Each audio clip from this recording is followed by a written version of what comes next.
Fresh Morning. Fresh Morning.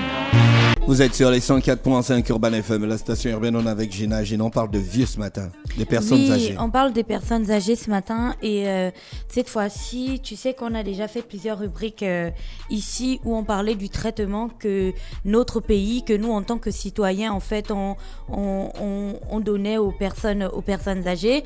Et dans la plupart de ces rubriques, on disait que la partie où on disait, quand on dit au Gabon par exemple que les vieux, c'est des bibliothèques, qu'il faut en prendre soin et ainsi de suite, ben la plupart du temps on ne dit pas la vérité en fait, parce que on ne s'en occupe pas comme on devrait s'en occuper. Les personnes âgées sont laissées en fait elles sont abandonnées à leur triste sort pour certains. Pour d'autres, elles sont littéralement agressées, menacées, quand parfois on ne les tue même pas. Il y a qu'à regarder les différentes coupures des journaux en fait, où parfois on te parle de ces personnes âgées qui sont violées dans les villages, qui sont tuées, qui sont accusées de sorcellerie, qui sont menacées, qui sont jetées genre dans des villes, on les abandonne et tout, et elles n'arrivent pas à se nourrir, à se soigner, à prendre soin d'elles. Et je pense que nous tous, autant que nous sommes, nous avons déjà au moins vu une personne âgée au bord d'une rue avec parfois des blessures ou dans un état de santé vraiment difficile. Et je ne compte pas le nombre de cadavres de personnes âgées que l'on a retrouvées après qu'elles soient décédées, soit dans un abri de fortune, soit dans un endroit mais vraiment délabré. Et la question qu'on se pose souvent, c'est est-ce que cette personne avait de la famille? Pourquoi est-ce qu'on en arrive là? Qu'est-ce qui se passe? Et ainsi de suite. Et le point que je voulais emmener aujourd'hui, c'était vraiment un point qui est très particulier, c'est celui lié à la maladie, les maladies des seniors, les maladies des personnes âgées. Il y a une sorte, je vais pas dire une sorte de méconnaissance, mais il y a une sorte d'hypocrisie ou de méconnaissance volontaire des maladies de personnes âgées dans notre pays, de sorte que lorsqu'une personne prend de l'âge, qu'elle vieillit et qu'elle commence à tomber malade, bien entendu, elle va représenter une charge pour sa famille et puis qui va devoir d'ailleurs s'en occuper. Mais tu vas voir que chez nous, on va la plupart du temps lier la maladie de la personne âgée à de la sorcellerie ou à du vampire, à ce genre de choses. Souvenez-vous, vous l'avez déjà au moins reçu aussi une fois sur WhatsApp, où tu vois cette personne âgée qui est en gros un peu perdue, qui est déboussolée en fait, qui se retrouve dans une zone et qui sait pas ce qu'elle fait là. Et on va te dire que elle est sortie en vampire, elle s'est retrouvée là et ainsi de suite, et elle veut tuer ses enfants. Ou lorsque un enfant naît dans une famille avec quelques petits problèmes de santé, on dira que c'est le grand-père qui a envie de manger, vous pouvez le mettre entre griffes ou vous pouvez le laisser comme ça, qui a envie de manger l'enfant. Donc les personnes âgées sont littéralement agressées en gros, ou maltraitées dans la plupart des cas. Et c'est pour ça que j'avais envie de revenir sur les maladies. Il faut s'informer lorsque on a des parents. Lorsqu'on a des parents qui commencent à prendre de l'âge, qui commencent à vraiment s'affaiblir avec le poids des années, il faut s'informer sur les maladies qui sont liées à la vieillesse. Une fois que l'on comprend exactement ces différentes maladies, on comprendra que le comportement, l'attitude, les actions de nos parents en réalité ne sont pas en fait des faits qui sont réalisés dans l'objectif de nous fatiguer, de nous gâcher la vie ou ce genre de choses. Notre pays n'a pas véritablement une considération particulière pour les personnes âgées. Chez nous, on se dit que chaque famille doit prendre soin de ses anciens. Donc, vous devez vous en occuper, peu importe qui vous êtes, parce que sous d'autres cieux, tu sais que cette partie-là, on l'a déléguée en quelque sorte à des services tierces. Tu as des maisons de retraite, tu as des hôpitaux qui s'occupent essentiellement des personnes âgées. Tu peux faire appel à ces organisations-là, tu leur donnes de l'argent et eux, ils vont prendre soin de ton vieux père, de ta vieille mère ou de ta vieille tante, ça dépend. Chez nous, on n'a pas ça.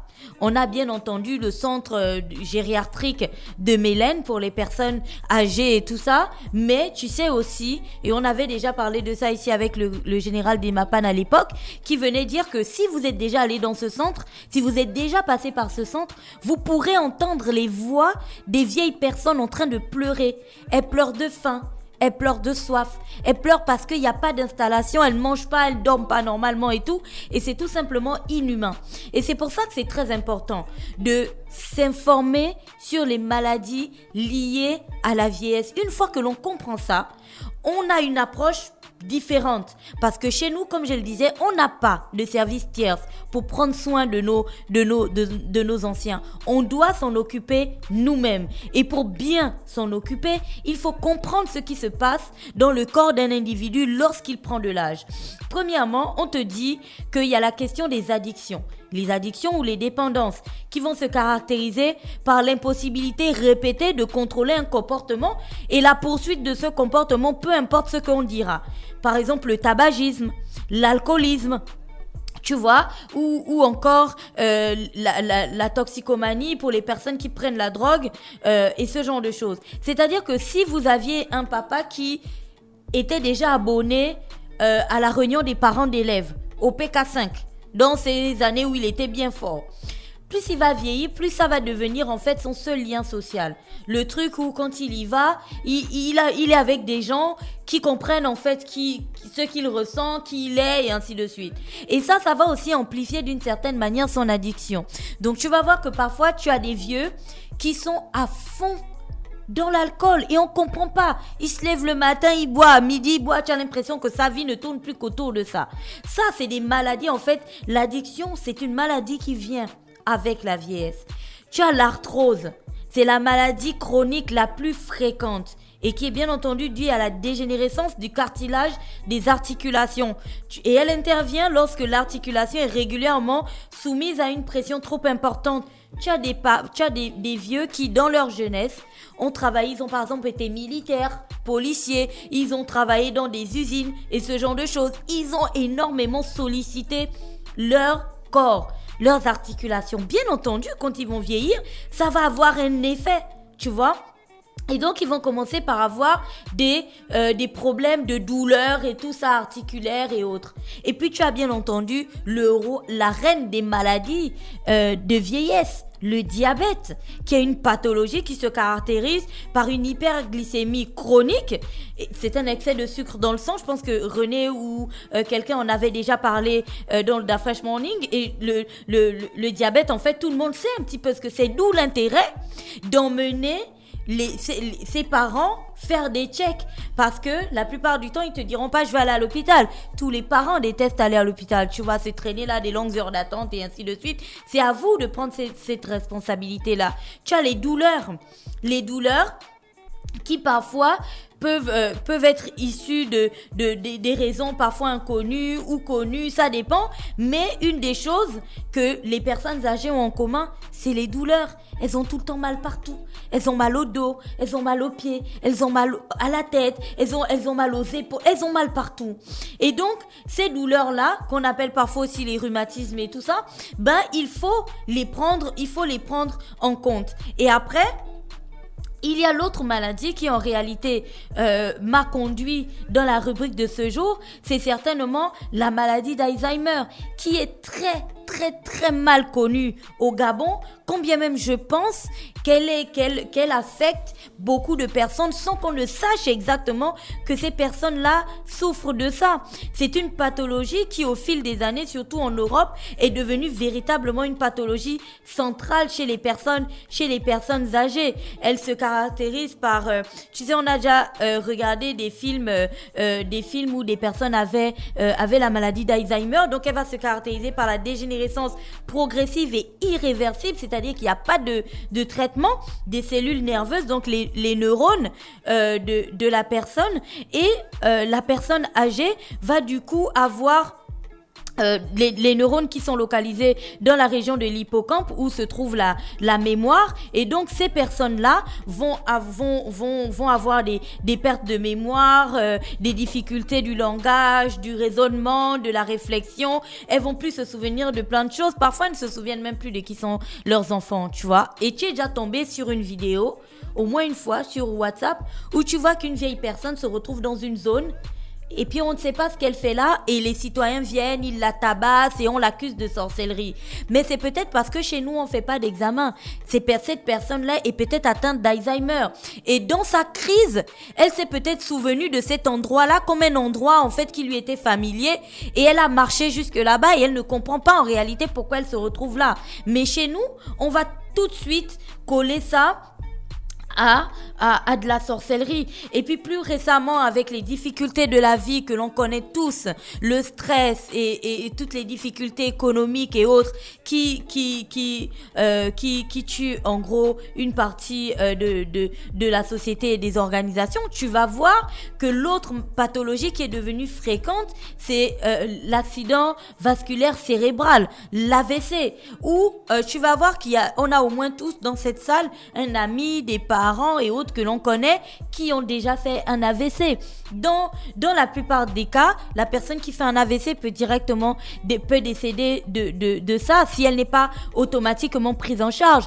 Mais dans l'autre possibilité, elle pourrait survivre de son AVC. Mais tu vas voir que souvent les personnes âgées qui ont eu ce genre de choc vont avoir une paralysie, tu vois, d'un côté de leur corps et tout, ce qui va encore les rendre plus dépendants. Tu vois, leur entourage, il va encore falloir s'en occuper.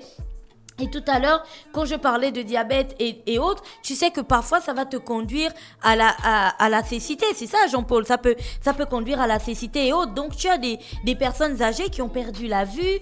Tu en as d'autres qui ont des difficultés d'expression. Tu as d'autres qui ont des pertes de mémoire, des troubles du comportement. C'est vraiment soupe au lait. Aujourd'hui, on parle bien, on est content. Demain, tu comprends pas ce qui se passe. Ça casse des assiettes, ça casse tout dans la maison. Et tu as des personnes qui ont des sortes de troubles en fait, qui ne se souviennent plus de ce qu'elles disent.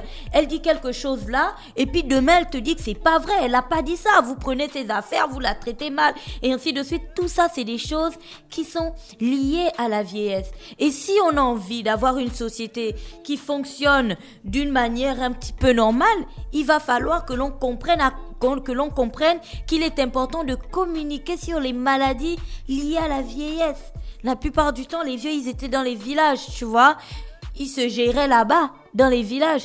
Aujourd'hui, il y a plus grand monde dans les villages. Surtout que les principaux centres de santé se trouvent à la capitale et dans les capitales provinciales. Donc, les personnes âgées vivent avec leurs enfants. Enfants qui sont désormais de plus en plus occupés à chercher leur vie. Comme on dit vulgairement, tu vois, les enfants sont de plus en plus occupés à chercher leur vie et donc ils n'ont plus la même attention que celle que l'on avait avant, l'accompagnement que l'on avait pour une personne qui était en fin de vie, qui vivait ses dernières années de vieillesse. Et si vous voyez comment on traite les vieux aujourd'hui dans notre société, c'est la matérialisation de cette méconnaissance. C'est-à-dire que on ne cherche pas à comprendre. On ne veut pas comprendre et on ne sait pas ce qui se passe avec la vieillesse. On s'en fiche en réalité, tu vois. Et donc, lorsqu'on est dépassé par les événements, parce que notre père, hier, il était content, aujourd'hui, on ne sait pas ce qui se passe dans sa tête. On dirait qu'il pète les câbles et puis voilà, ça nous fatigue parce que nous aussi, on a nos obligations dans la vie. Qu'est-ce qu'on fait ? On roule un peu très loin, quelque part dans un village parce qu'on sait qu'il perd la mémoire, quelque part dans un village et puis on l'abandonne là-bas. Et puis du jour au lendemain, les villageois se lèvent et ils voient un monsieur qui déambule, on ne sait pas qui c'est. Il se construit un petit abri de fortune et c'est comme ça que tu vas voir des personnes qui décèdent dans des cabanes. Ou alors des personnes qui sont blessées et autres, tu vas les voir par exemple vers l'hôpital général ou vers la SEG en ville. Elles sont assises à même le sol, au trottoir. Elles fouillent des poubelles parce que parfois, elles ont perdu la mémoire. Elles ne se souviennent pas en réalité. Et leurs parents qui n'ont pas voulu savoir ce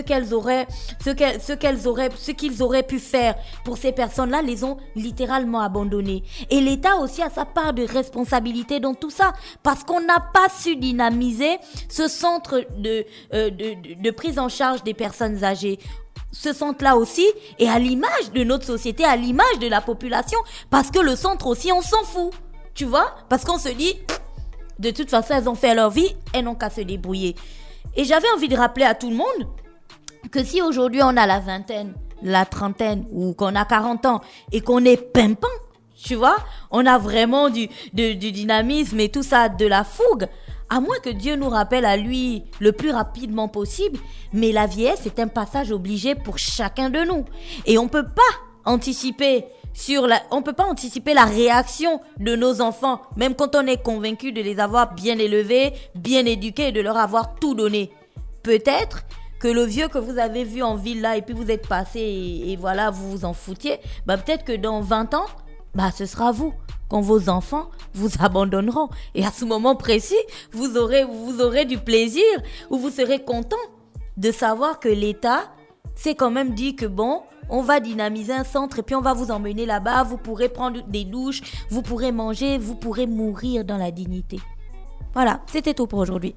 Merci Gina qui revenait donc dans le petit clin d'œil civique ce matin sur les 104.5 Urban FM, la station urbaine dans Luda Fresh Morning. Restez connectés, on se retrouve juste derrière. That fresh morning.